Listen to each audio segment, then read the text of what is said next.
Hello and welcome to the Yu-Gi-Oh! From Scratch Ultimate Guide to Crusadia Dragon Link. This has been one of my most requested videos for a while now, so hopefully it has everything you were looking for when it comes to a deck guide. The goal here isn't just to show you a combo, I want to help you actually understand everything about the deck. That way you can make your own decisions and choices for deck building and navigating combos. So just a couple of disclaimers before we actually get into the meat and the balls of the guide. First, it's worth noting that at the time of recording, this is only one of many different variations of Dragon Link and is definitely not the best version of the deck. We don't use the Link Cross combo, which is a huge handicap, but the card just has a massive target on it and all round just feels pretty unfair to abuse in combination with everything else. Secondly, it's worth noting that this isn't a deck I can just teach you because it plays differently almost every game. Being able to play it at its best will come down to your own decision making, situational awareness and matchup knowledge, so keep that in mind going forward and don't be too disheartened if you don't see instant results. Quite commonly, I'll even find myself playing the deck like shit. It's just part of the game, it happens, get over it. Thirdly, like the damn video and subscribe to the channel because if you don't, you're never gonna win a goddamn game with this deck. Show a little bit of appreciation to Papa Revs for the amount of depth we're going into in this video. Done? Alright, cool. Let's get into it. So, to make it a little bit easier for you, I've labeled and timestamped all the different parts of the video so you can easily find the information you're looking for by clicking at that point in the video. If you've never played the deck before though, I'd really recommend you watch the full thing. Now, welcome to Crusadia Dragon Link. I definitely do approve of your deck choice here, and it is a combo deck that focuses hard on putting up as big of a board as possible that your opponent just can't push through. Even though the boards the deck can make are pretty insane, the deck itself doesn't really do anything too degenerate, so it's definitely a fair competitive option that's also not too expensive. With a lot of the cards in the deck being related to the fan favorite World Legacy lore and the inclusion of some of Revolver's rockets, it makes a lot of sense why this deck would be really popular. Even though it can be pretty difficult to play sometimes, it is very fun and rewarding once you get it down. So let's move on to some pros and cons of the deck. First up, as both a pro and a con, we have the fact that the deck does not run Link Cross. This is a pro because the card is already banned in the OCG and is most likely going to be banned over here in the near future as well, and because we don't play it, that's not something we have to adjust to or be worried about. The card bridges your extra deck pieces together and turns them into this big engine that spits out Herald and sets up so much more with little to no resource investment. So that is of course why this is also a con, because we're not playing the card and it's so damn powerful. Next on the pros, we have the fact that the deck has no real choke point. You don't really rely on grabbing anything specific from the deck like Rose Dragons from Halki Fibrax or Phalanx from Romulus. Instead, they're all just tools for generic extending, and therefore with enough extenders in your hand, it isn't really crucial for any one thing to resolve, making it a complete guessing game for your opponent. Another pro is the ability to play Traptrix Rafflesia. If you open up Parallel Exceed and access to Magius, you can make her as summon number 5 and therefore don't have to worry about Nibiru. This is one bonus that our deck has over the Link Cross version, always having a Nibiru choke point. Exceed also allows for decent chain blocking, and a lot of people don't expect to see the Rafflesia come down, nor do they know what she does. This con could also be considered a pro in some cases and formats, but right now in comparison to the Link Cross version of the deck, it's definitely a con. And that is the fact that you usually need 2 cards to combo, sometimes even 3. Normally this would mean that your deck is pretty consistent, but Link Cross Dragon Link only requires 1 card and sometimes 2 to combo, giving them 1 whole extra card to play with in their hand. Now for some smaller pros and cons, we have some extra deck wiggle room in this version. We have good OTK potential, we have the ability to play through interruptions most of the time, but it is also pretty difficult to play. Getting into an example deck list for the guide, the deck itself is best played at between 46 and 50 cards. The 50 card list on the screen right now is the sealed only deck I recently played in Konami's Remote Duel Invitational, and I ended up bricking on too many hand traps. Going first, I opened up Gamma and Nibiru rather than additional extenders, and therefore I was unable to play through 2 infinite impermanents. So for the sake of the video, we're going to cut it back down to 46 and remove the Gammas and the driver. Alright, so for the actual profile here, I'm going to explain most of the cards, and then after that we'll get into some deck building math Maths, and after that we'll do some potential combos and test hands as well. Alright, so starting off with the Crusadia monsters, they count as both starters and extenders because they all have the same effect where they can special summon themselves to a zone a link monster points to, and that's not an activated effect, so it can't be negated. First up, we have 3 Draco, and that is mandatory because it is a dragon, it's a level 4, and it can also chain block your Magius because it has the effect to add back a Crusadia monster from the graveyard when it is special summoned to a zone a link monster points to. Next up, we have 3 Arboria, which is also mandatory because she is a tuner and allows you to get to your Hulky Fibrax. She also has an effect in the graveyard where if one of your Crusadia monsters is going to be destroyed, you can banish her from the graveyard to protect it, and that is also not an activated effect, so it can't be negated. 3 Maximus is definitely the weakest one because it doesn't do as much for the deck, although it is another name for Magius. It's light, which works with Chaos Space, and sometimes you'll even make Carrier with Maximus and Wyverburster, and it's level 4, which helps with Rafflesia, and that also helps with Tracer going into Savage as well sometimes. So if you absolutely need to, you could maybe cut him down to 2, but he also works as a good option for sideboarding, so that's something to keep in mind. 1-for-1 is very versatile. It's mainly in here as a 4th copy of Formud Skipper, but it can also get out Rokket Synchron if you need a tuner, and it can also summon Brotaur as well. 3 Formud Skipper I would definitely say is mandatory because it gets you to your Crusadia plays and also sets up your Rafflesia with Parallel Exceed. So during the main phase you can reveal a link monster from your extra deck, and then when you use Skipper as a link material, it copies the name, type, and attribute of the link monster that you revealed. So not only can you reveal Crusadia Spatha to then link into Magius, but if you need to, you can also reveal any dragon to link into Pisty, for example. And then once you've successfully linked it off, it gains an additional effect to search for a level 5 or higher Cyberse monster, and the Cyberse monster we are going to search is Parallel Exceed. Playing 3 of this is also mandatory because you really want to see it in your opening hand. If you do, you can put out Rafflesia as summon number 5 and are therefore protected from Nibiru. So if you link summon, you can activate its effect to special summon itself to a zone that link monster points to, which is very good for chain blocking on summon effects of your link monsters like Hulky Fibrax and Striker Dragon. And then once it's successfully special summoned, it can activate its second effect to special summon another copy of itself from the deck. It has a continuous effect that makes it level 4 if it's special summoned by the effect of Parallel Exceed, meaning both copies are level 4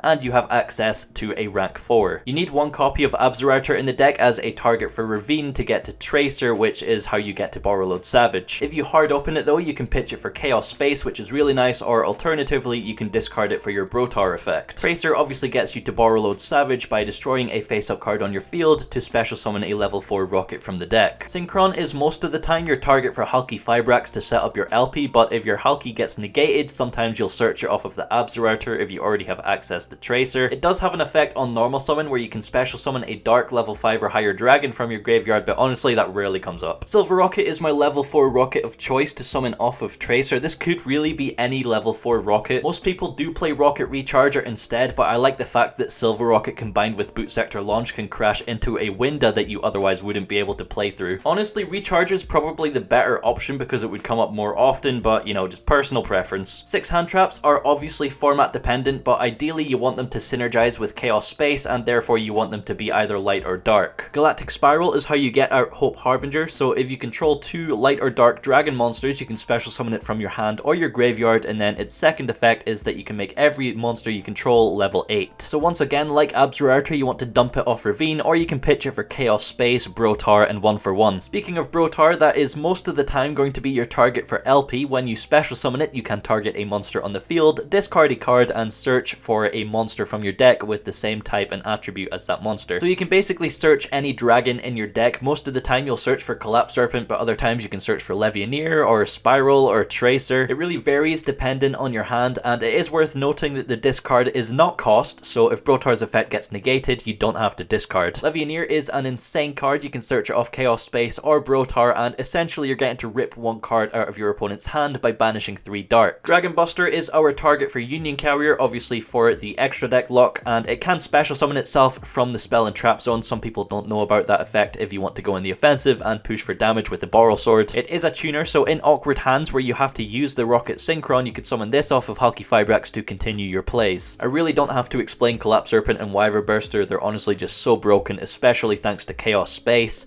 Monster Reborn obviously is just Monster Reborn. It works as an extender to build your board, or going second, you can revive something really strong from your opponent's graveyard. Chaos Space is, well, just Chaos Space. You get to plus out your asshole for free 3 quick launch, obviously, because you want to summon Tracer. Not once per turn, by the way. 2 World Legacy Guardragon, I would say, is correct over 3 in this build, because the Crusadias aren't all dragons, therefore in your opening hand, it's not always as good. 1 Ravine for if you need to make Romulus to get access to Tracer or Galactic Spiral. Dragon Shrine and Foolish Burial obviously do the same thing. Boot Sector Launch to search off of Striker Dragon, and Gravedigger's Trap Hole. Side deck is obviously up to you, so moving on to the extra deck here, we have our 5-piece end board in the form of Spheres and Borreload Savage, Hope Harbinger for our rank 8, along with Traptrix Rafflesia and Union Carrier for that extra deck lock. We then go into the engine cards with Crusadia Magius, who requires 1 Crusadia monster except Magius. That's why we have to run Crusadia Spatha to get the name for Formud Skipper. Spatha can also set up your LP in dire situations where you don't have the right extenders. Hulky Fibrax is like one of the key cards that makes the deck good, so if that gets banned, then we might be in a dire situation, but we have a Romulus to search for Ravine. We don't always go into Romulus, but it's there just in case. LP and Pisty, obviously. Soyuja is just an insane card that gets you a +1 and fixes your hand, so it's really good for card advantage and extending your plays. Striker Dragon, you need to search for Boot Sector Launch. Boral Sword is for OTKs, and the last spot is kind of flexible. You can play Scarlight to win on the time rules, or you can play Almirage to make Formud Skipper less of a choke point in bad hands. It could even be Link Spider for if you get Nibiru, because then you can summon Crusadias to Link Spider Zone and potentially continue playing. Finally, if you want a suggestion on how to bump the deck up to 50, I would recommend 3 Unexpected Die and 1 Galaxy Serpent. This also makes Formud Skipper less of a choke point in bad hands, because with Unexpected Die you can get out Galaxy Serpent and then link that with your Skippy into a Hulky Fibrax. Galaxy Serpent also works with Chaos Space and can be summoned off of Hulky Fibrax, so it's all round a good addition. Now, getting into some deck building maths, I will say that this isn't gospel. You can sort of change and rearrange your percentages and cards to how you want to play the deck. This will sort of just provide a decent overview when it comes to deck building, and if you want to see me go into more detail on this sort of stuff, then episode 32,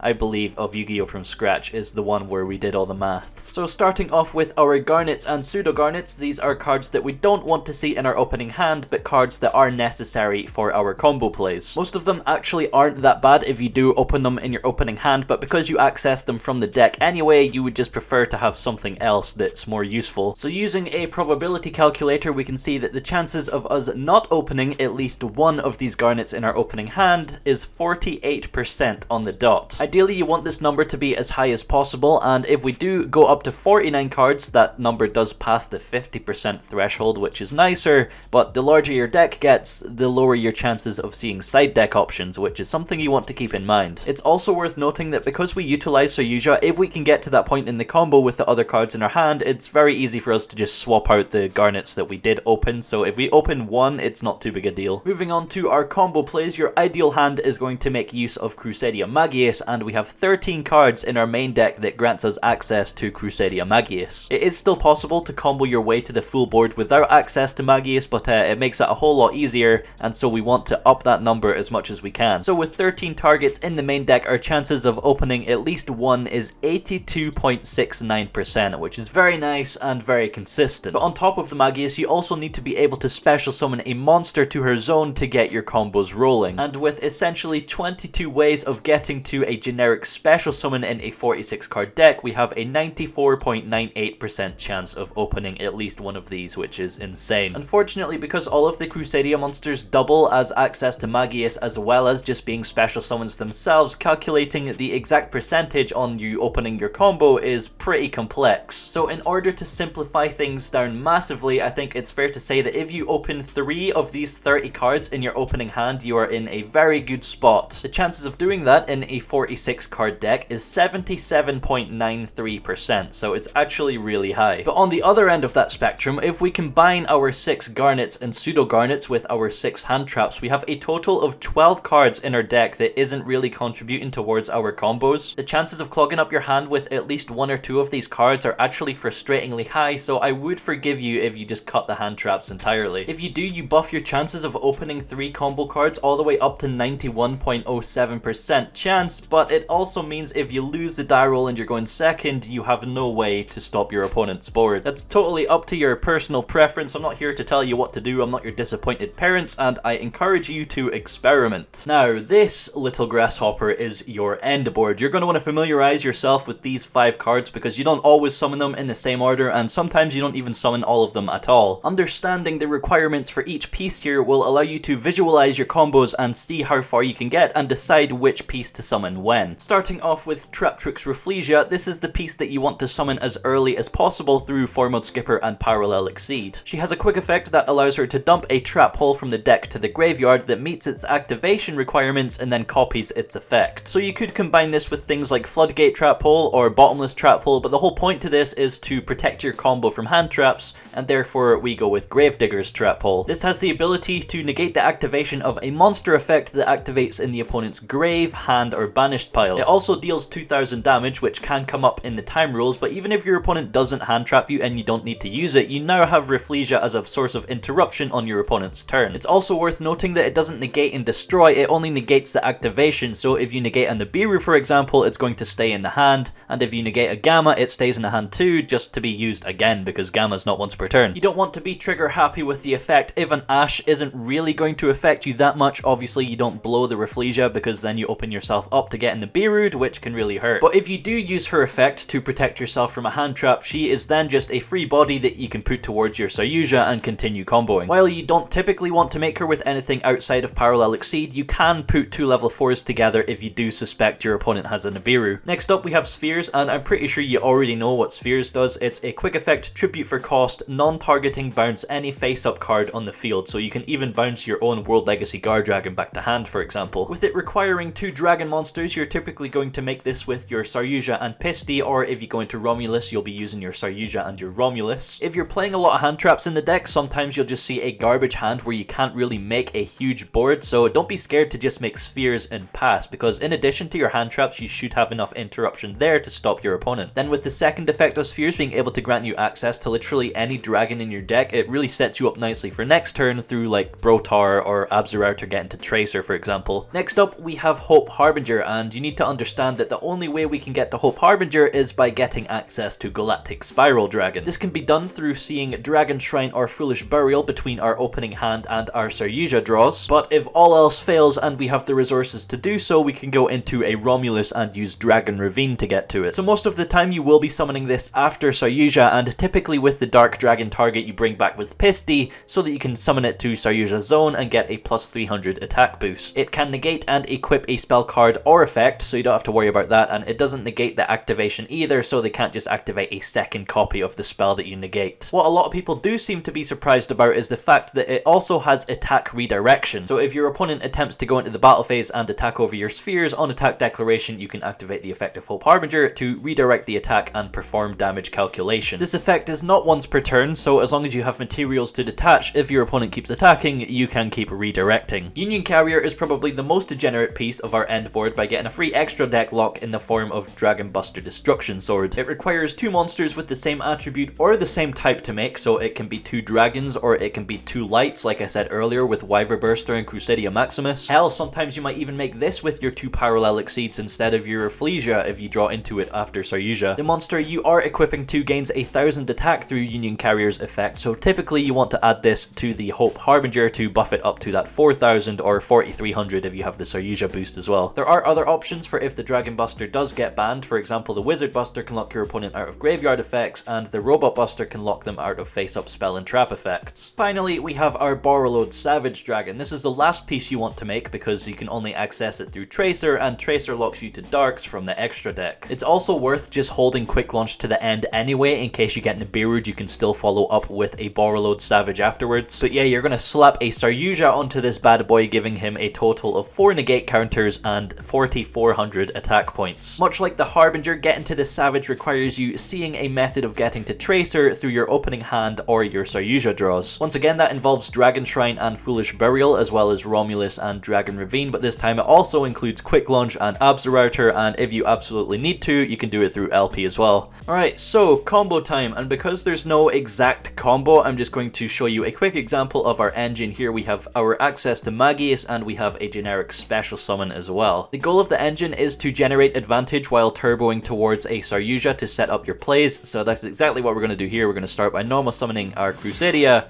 and linking into Crusadia Maximus.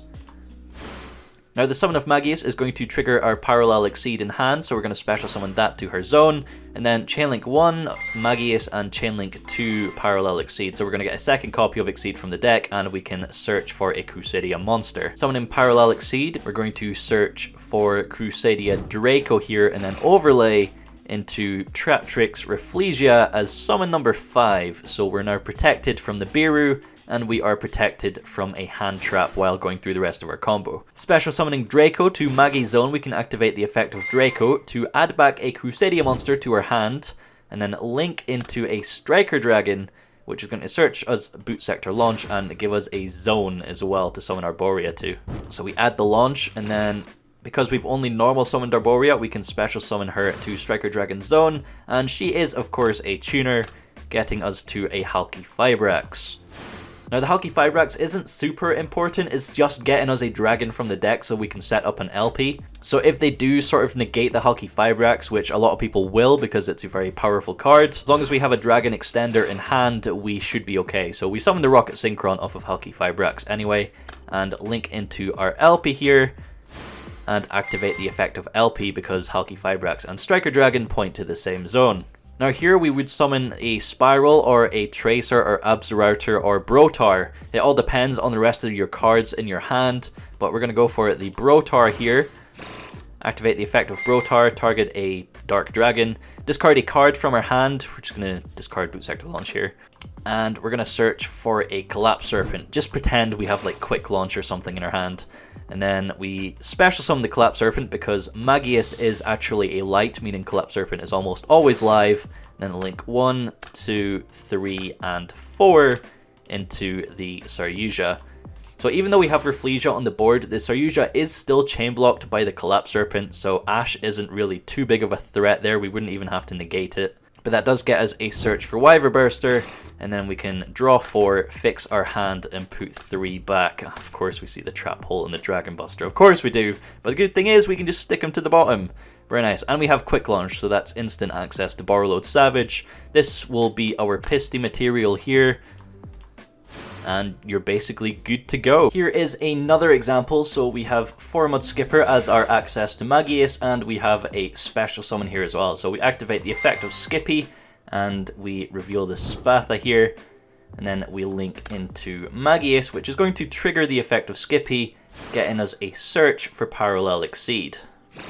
Now we're going to activate Quick Launch, and we're going to summon Tracer off of the effect, because we can just bring back Tracer later with Pisty, which means we have guaranteed access to Borrowload Savage, which is really nice. You don't want to summon it to the zone of Maximus, because here we can link the Tracer into Striker Dragon, which is going to trigger the Maximus, is going to trigger Striker Dragon, and it's also going to trigger the Parallel Exceed. So everything is chain blocked by the Exceed in hand, getting us a search for a Crusadia monster, Boot Sector Launch, and then on resolution we'll get to summon another Parallel Exceed as well. So we get a search for Launch, and we're going to search for Arboria here as well.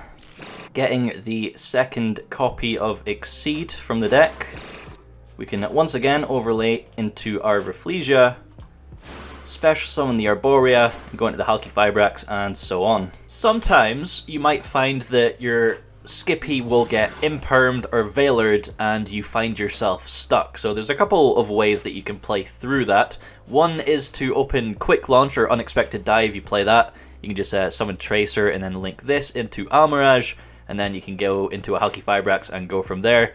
But assuming we don't have Quick Launch or Unexpected Dive, for example, we just open a bunch of Crusadias here and our Skippy gets impermed or veilered. So this is when Almirage comes in. So you can link into the Almirage because it is a normal summon monster with 1000 or less attack, and because you've used it as a link material, you still get the search for Parallel Exceed. Now, because we have a zone, we can special summon one of our Crusadia monsters to the zone and then activate the effect of Almirage, targeting the Crusadia monster, so that frees up our extra monster zone, and we can now link into our Maximus, which will trigger the Exceed we searched.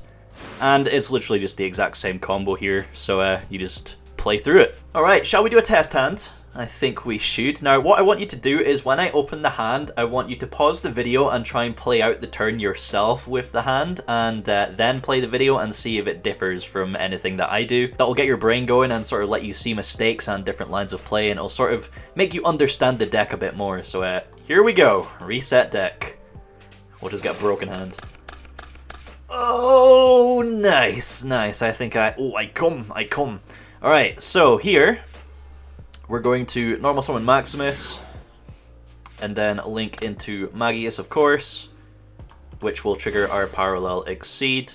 Chainlink 1 Magius, Chainlink 2 Parallel Exceed. Same as before. So we search for the Draco because we already have Arboria here, and then we get the second copy of Parallel Exceed. And Rafflesia comes down as summon number 5. So no Nibiru for you, my guy. Now we're going to summon the Draco, activate the Draco effect. That's going to add back our Maximus to our hand. Then we can link into the Striker Dragon and get a search for Boot Sector Launch. Now, we don't have access to Tracer or Galactic Spiral yet, so we want to wait and see what we get off of our Saryuja. We can special the Arboria and get the Hulky Fibrax out, and then that's going to summon a Rokket Synchron from the deck for us. Now, because we have Brotaur in hand, we don't have to summon Brotaur off the LP because we can summon it from the Saryuja effect. So LP is going to get us either Absorouter or it's going to get us Galactic Spiral. So we activate the effect of LP, and because we have more chances of accessing Tracer through Quick Launch and Absorouter than we do Galactic Spiral, we probably summon the Galactic Spiral off of the LP effect, and then we link into our Saryuja. Hopefully we draw into like Quick Launch or Foolish Burial or, you know, something like that. Alright, so effect of Saryuja, we're going to draw 1, 2, 3, 4. Quick Launch, Levianeer, Chaos Space. Oh my god, that's so nice. Right, so to the bottom we want to put Maximus. Probably the other Maximus and the Arboria as well. Because we have Quick Launch, we don't actually need Boot Sector Launch. We're going to activate the effect of Saryuja and summon Brotaur from hand. And Brotaur, we're going to activate its effect. Target in himself will discard the Chaos Space here because we can still sort of resolve that when we get the baby dragons. Searching for the Collapserpent here. And then I'm going to banish the Magius to summon Collapserpent, and then link the Collapserpent into the Pisty. So we can now activate the effect of Collapserpent and get the Wyverburster to hand. Now with Pisty, we're going to revive a Dark Dragon. Well, I mean, it doesn't really matter here. But because we have plenty of Dark Dragons on the field, we can activate the Spiral. And then activate its second effect, make everything level 8. To overlay it with the Synchron. And get a Harbinger with the Saryuja buff, so it's plus 300. Very nice. Link the Pisty and the Saryuja into the spheres, so that we're no longer locked to dragons on the Pisty effect. We're going to banish the Collapserpent to summon the Wyverburster, so we can do the Chaos Space play. Banish Space, and put back Collapserpent to draw a card. Quick Launch again. Now because Wyverburster and Brotaur are both dragons, we can make our Union Carrier, which will trigger Wyverburster, getting us a copy of Collapserpent to the hand. And we can activate the Carrier, target in the Harbinger to get that Buster Lock onto the field. We have the Levianeer, so we're getting an additional hand rip as well, which is just absolutely broken. So banish Striker Dragon, LP, and Pisty, because that's 3 darks. To special the Levianeer, activate effect, and rip a card. Now with Quick Launch, we get the Tracer onto the field, and to avoid getting super polyed somehow if they kaiju the Harbinger or whatever, we can Tracer, pop the Levianeer to get the Silverrokket from deck, and the Savage onto the board. There we go, so we synchro these two into the Savage, And then Savage is going to activate again. So Yuja with 4 counters. You love to see it. There we go. We've made it to our full board. We still have 3 cards in hand. Notice how we didn't need to use the Boot Sector launch. Quite often we won't need to use Boot Sector launch because we'll either see Quick Launch or World Legacy Guardragon and won't actually need to summon the Tracer from hand. And another cute little interaction here is the fact that we left this zone free next to the Union Carrier. Reason for that is we can activate the Spheres effect and summon a Draco from the deck because we don't really have any other dragons to summon off of Spheres. So we would summon a Draco to Carrier Zone. Because Draco's been special summoned to the zone a link monster points to, we can activate its effect to add back a Crusadia monster to our hand. So just more and more advantage. Something else I want to show you is when you're forced into having to use Spatha. So let's assume we have a garbage hand here. We don't have any extenders or anything here. We just have Skipper and Maximus, the worst Crusadia to have. So we normal summon the Skippy and activate the effect, reveal Spatha and link into Magius. This triggers Skippy, getting us the Parallel Exceed. Then we can special summon the Maximus, to Magi's zone, which is going to activate the Magius and get us a search for a Crusadia monster. So in this situation, you have to search Draco, because we have no way of extending past this point. You can't really make anything with these two outside of like a Union Carrier. So here we sort of have to go into the Spatha, which will trigger the Exceed. So we get the Exceed out and go into the Rafflesia, like so. And now we special summon the Draco, adding back the Maximus. We can't special summon anymore because we've already special summoned it.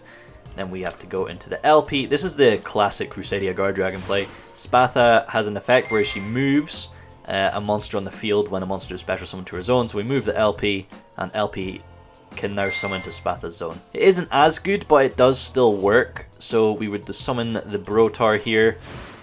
Brotaur's effect is going to activate target the LP, discarding the Maximus that we got off of Draco, because Draco's just so nice, giving us free discard fodder, and search for the Collapserpent here.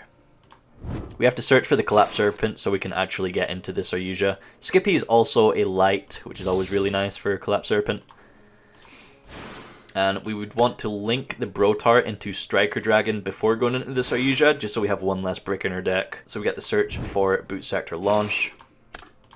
And once again, the Saryuja is chain blocked by the Collapserpent, so we get the Wyverburster, and then we get the draw 4 as well. Oh, quick launch reborn. Not bad, not bad. So yeah, that is the Spatha play. Now, you don't always open up Formud Skipper or Parallel Exceed, so you're not always protected by Rafflesia, but that means sometimes when you go into your Saryuja, you will maybe draw into a Skippy or a Parallel Exceed. That's the beautiful thing about Skippy. It can copy anything in your extra deck, meaning you can summon it off the effect of Saryuja and then reveal Borrow Sword to link into Pisty, get your Parallel Exceed that you can summon later when you make Spheres, and you still get to your end board assuming you didn't get interrupted earlier. Now, a big thing that I'm not a fan of when it comes to deck guides and deck profiles is that they become outdated and redundant so quickly thanks to the ban list. So we're going to try a little bit of future proofing here with the Crusadia engine. If Linkcross gets banned, which is a big possibility, then we're still here. We're still at full power, happy days, best deck. If Buster Dragon gets banned, we could probably replace it with Wizardbuster, or if Union Carrier gets banned, we could probably replace that with Anaconda and Dragoon. If LP gets banned but we keep Halki Fibrax, the deck could still be playable because we can use Pisty instead of LP to make our way to the Saryuja. It would definitely be less consistent, but by tweaking some ratios, it might actually be salvageable. And if they ban Halki Fibrax but keep the LP, we could probably still play, but we would be a little bit more reliant on the Spatha, so it might be a little bit of a choke point, but with the right extenders, we could still just go into the Saryuja, so we should be fine. In order to absolutely kill the Crusadia version of Dragon Link, you would have to ban both LP and Halki Fibrax. But the good news there is that even with all of these cards banned, Dragons as a generic deck is definitely still playable and can put up some pretty nutty boards still, as you will see in a future video. So like and subscribe for that. I think I've included all of the information that I needed to, so we're going to wrap this one up here. If you do have any questions, then let me know in the comments and I'll get back to you in case I have missed anything. Thanks for watching. Yu-Gi-Oh! From Scratch Season 2 starts mid-November, and I'll see you in the next one.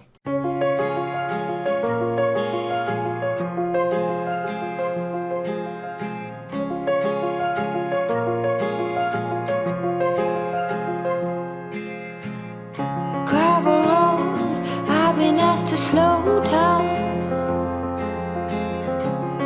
Fireplace, do you